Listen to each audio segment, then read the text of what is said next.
Assalamualaikum warahmatullahi wabarakatuh. Yang berusaha Inspektor Muhammad Syafiq bin Hanan, Barisan Takbir SMP Seri Kundang, guru-guru, pemimpin-pemimpin pelajar dan pelajar-pelajar saya kasihi sekalian.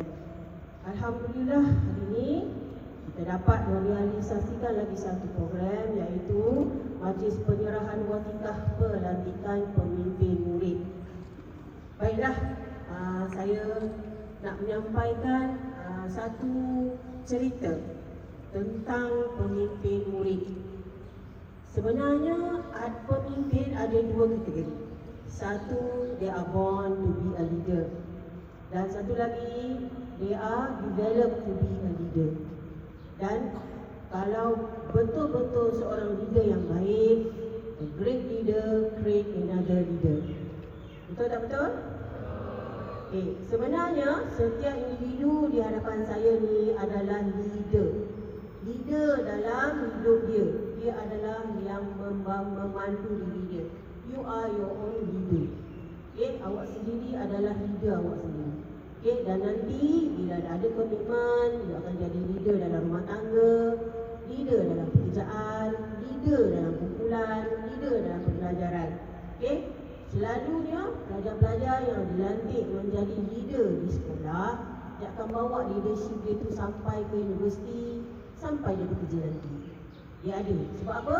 Sebab dia dah ada exposure, pendedahan bagaimana untuk membentuk satu organisasi ataupun company, okay, satu kumpulan dalam sebuah komuniti.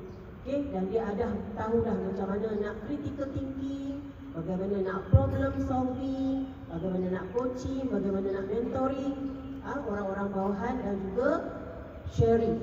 Okay, dan seorang yang leader yang bagus, dia berkongsi ilmu dan menerima ilmu daripada rakan-rakan sejawat. Okay, jadi itulah yang kita nak develop dalam kalangan pelajar-pelajar ni. Didik daripada kecil. Kamu ni kecil, maksudnya muda. Daripada muda ni lah didik menjadi seorang leader yang awal dia beri pendarahan supaya you become a better leader in future. Makin better. Kalau kita melakukan kesilapan, it's good. To me, kesilapan dan problem itu good, because problem dan mistake create opportunity. Betul tak betul? Apa maksudnya problem create opportunity? Kalau tak ada problem, kita tak tahu apa yang kita nak bagi. Betul tak betul? Jadi sebab tu, bila anda atau anak-anak murid saya ni menerima sesuatu masalah, menerima satu kesilapan, jangan bersedih. Tetapi apa? Cari cara untuk baikinya. Faham tak? Itulah antara kriteria sebagai seorang leader. Dan satu lagi, apa-apa keputusan hendaklah berkongsi dan bermesyuarat. Tanya pendapat, bukannya terus membuat keputusan diri sendiri. Sebab dalam kalangan rakan-rakan kita ada yang idea yang bagus-bagus, kan? Jadi develop supaya mereka sendiri berfikir bagaimana nak mengatasinya. Jadi saya sangat gembiralah pada hari ini. Inilah leader-leader dia yang akan meneruskan kepimpinan. Dan bagi mereka yang tidak dilantik dan tidak memegang apa-apa jawatan, anda juga ada peluang pada masa akan datang dan sekarang pun. Contohnya dalam sukan permainan, bila dilantik menjadi player, you are your own leader. Sebagai leader dalam permainan ni, sebagai individu peserta permainan, apa yang aku boleh fikirkan untuk tim. Selalunya kita akan fikir apa orang kena buat pada kita, apa sekolah kena beri pada kita, apa orang lain kena beri pada kita. Cuba kita shift, kita punya mindset, kita fikir macam ni. Apa yang aku boleh sumbang kepada sekolah, apa yang aku boleh bantu sekolah, apa yang aku boleh buat untuk sekolah. Sebab kita buat untuk sekolah, kita buat untuk orang, kita buat kebaikan untuk orang. Dia mahu kebaikan untuk siapa? Untuk diri sendiri kita juga, kan? Sebenarnya itu.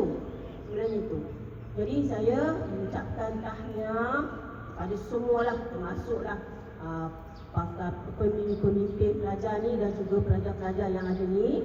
Tahniah kerana anda hadir ke sekolah, anda belajar, dan pastikan ciptalah sejarah pindah untuk sekolah ni sebagai pelajar yang nanti bila keluar kenangan manis itulah yang akan apa?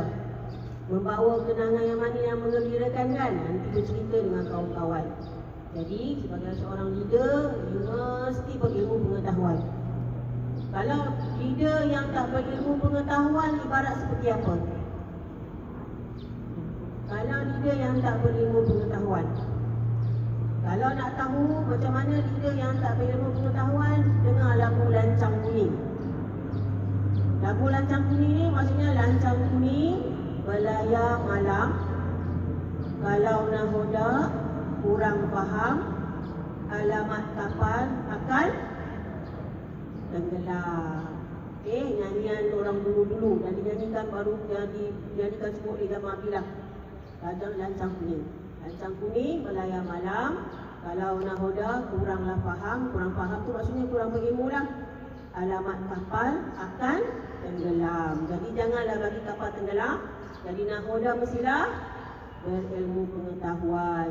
Inspire people, inspire your friend, inspire your junior. Itu yang lebih baik. Itu sajalah yang saya nak sampaikan dan tanya. Assalamualaikum warahmatullahi wabarakatuh.